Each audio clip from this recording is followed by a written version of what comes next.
Bonjour à tous et bienvenue dans cette nouvelle vidéo. Donc comme vous avez pu le constater dans le titre, aujourd'hui on va parler d'actualité, surtout en rapport avec la loi El Khomri jusqu'aux grèves générales. Alors pourquoi cette vidéo? C'est vrai que ça fait depuis un petit bout de temps que j'avais envie de vous parler de ça, mais c'est vrai que faute de temps et faute d'organisation, je n'ai pas du tout pu faire cette vidéo. Il n'y a que là maintenant que j'ai un peu de temps pour pouvoir en parler.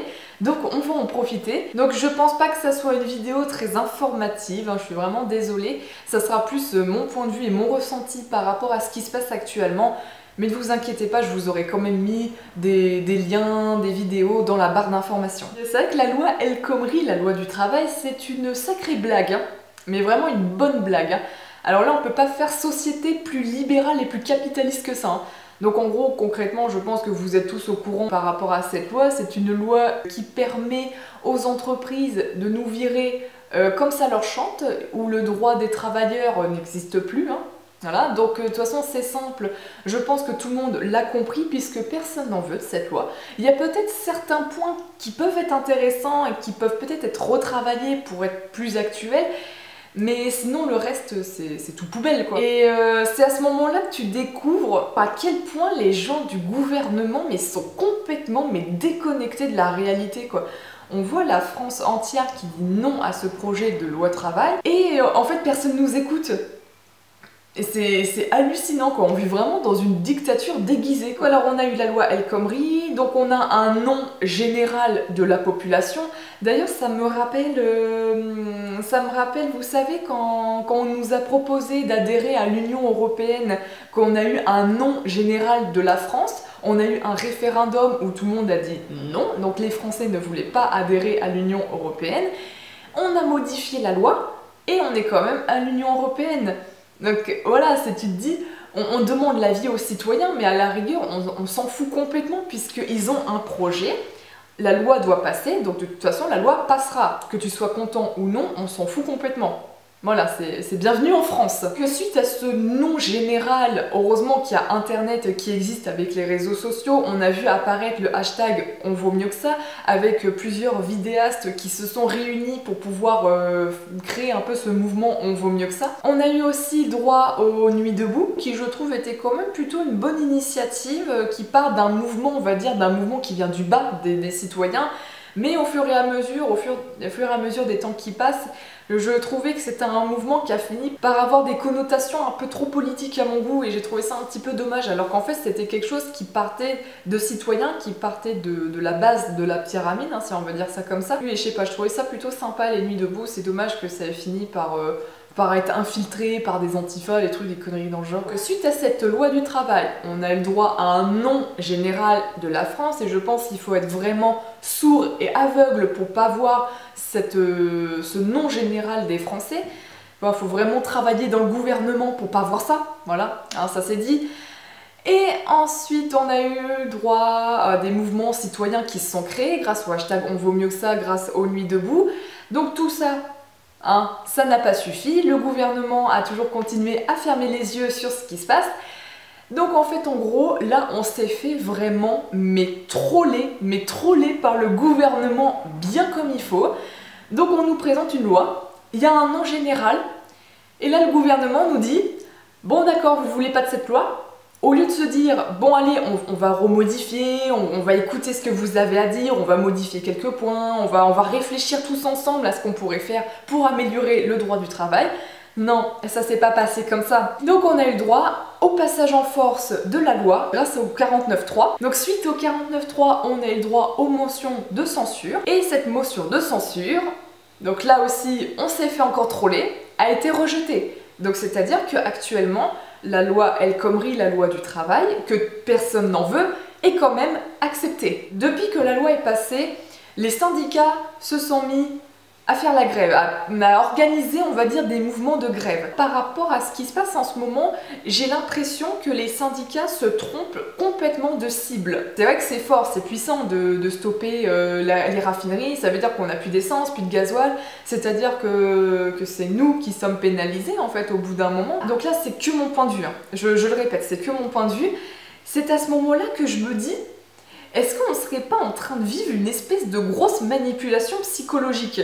C'est-à-dire qu'au lieu d'être en colère contre le gouvernement qui nous ont fait passer cette loi en force, on va être en colère contre les grévistes et contre les syndicats parce qu'ils nous empêchent de vivre notre quotidien. J'ai un peu cette image, vous savez, du gouvernement qui nous regarde là par la fenêtre et qui se disent « Ah, regardez, ils sont en train de manifester, c'est pauvre !» Donc comme je vous le disais, j'ai l'impression qu'on vit en ce moment une grosse manipulation psychologique. Parce qu'en fait, au lieu d'être énervé contre la loi du travail, contre le gouvernement qui nous ont fait quand même passer cette loi en force sans notre consentement, on va être énervé contre les syndicats, on va être énervé contre les grévistes, qui en plus de ça, quand on regarde dans les médias, les grévistes, tout ça, ça a une image qui est très négative.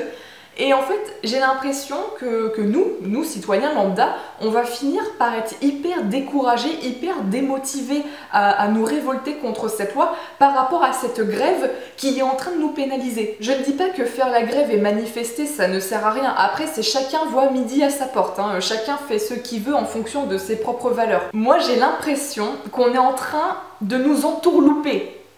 Voilà, j'ai un peu l'impression qu'on est en train de nous focaliser sur les grèves, les manifestations, et hop, comme ça, on oublie un petit peu du pourquoi en fait on était en train de faire la grève. Je sais pas, c'est vraiment mon ressenti, hein. Et d'ailleurs, je trouve ça vraiment dommage parce que ça part d'un bon sentiment, quoi, comme à chaque fois.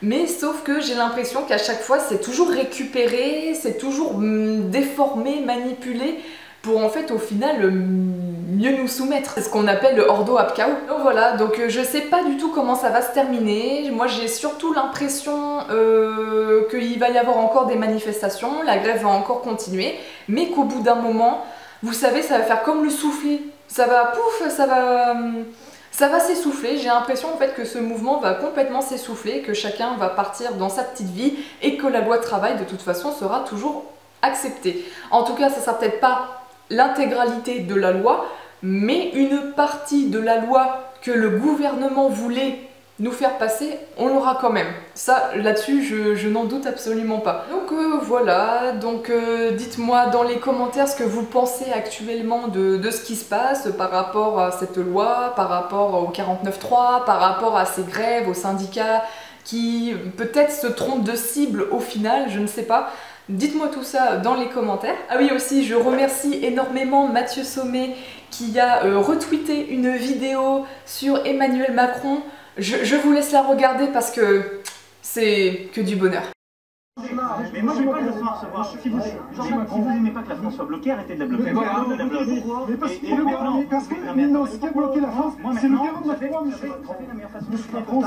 n'allez pas me faire peur à votre t-shirt.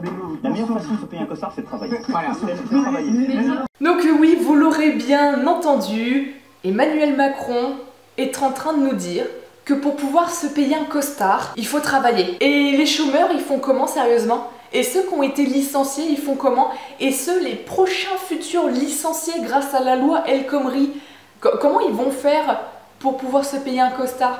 Non, parce que sérieusement, moi je travaille et j'arrive toujours pas à me payer un costard, hein, donc, mais sinon à part ça, c'est pas grave quoi.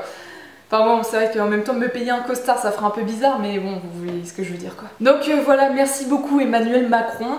D'ailleurs, ça me fait même penser, vous savez, à Nicolas Sarkozy qui disait à peu près la même chose. Pour gagner plus, il faut travailler plus. On est exactement dans cette même logique capitaliste, libéraliste. C'était pas possible. Ce gouvernement, ces gens du gouvernement qui sont complètement déconnectés de la réalité. Mais même en travaillant, mec, t'arrives pas à te payer un costard, quoi. Vous avouez que je suis quand même assez énervée par rapport à ce qui se passe. C'est vraiment du gros trollage, mais du gros foutage de gueule, mais au possible, quoi. Donc alors déjà, cette loi que personne n'en veut, on a le droit au 49.3, la motion de censure qui est rejetée, les syndicats qui se mettent à gréver, qui se mettent à gréver, ouais ok d'accord, mais en fait au final ça va plus nous pénaliser nous que le gouvernement. Et puis bien sûr avec notre super Emmanuel Macron qui est en train de nous dire que pour pouvoir se payer un costard, faut travailler quoi. Je suis désolée, je crois que cette vidéo est partie un petit peu dans tous les sens, hein. J'avais besoin de m'exprimer par rapport à ce qui se passe, c'est vrai que comme je vous l'ai dit, j'ai pas pu le faire plus tôt. Donc voilà, j'ai hâte de voir vos réflexions par rapport à ce qui se passe actuellement.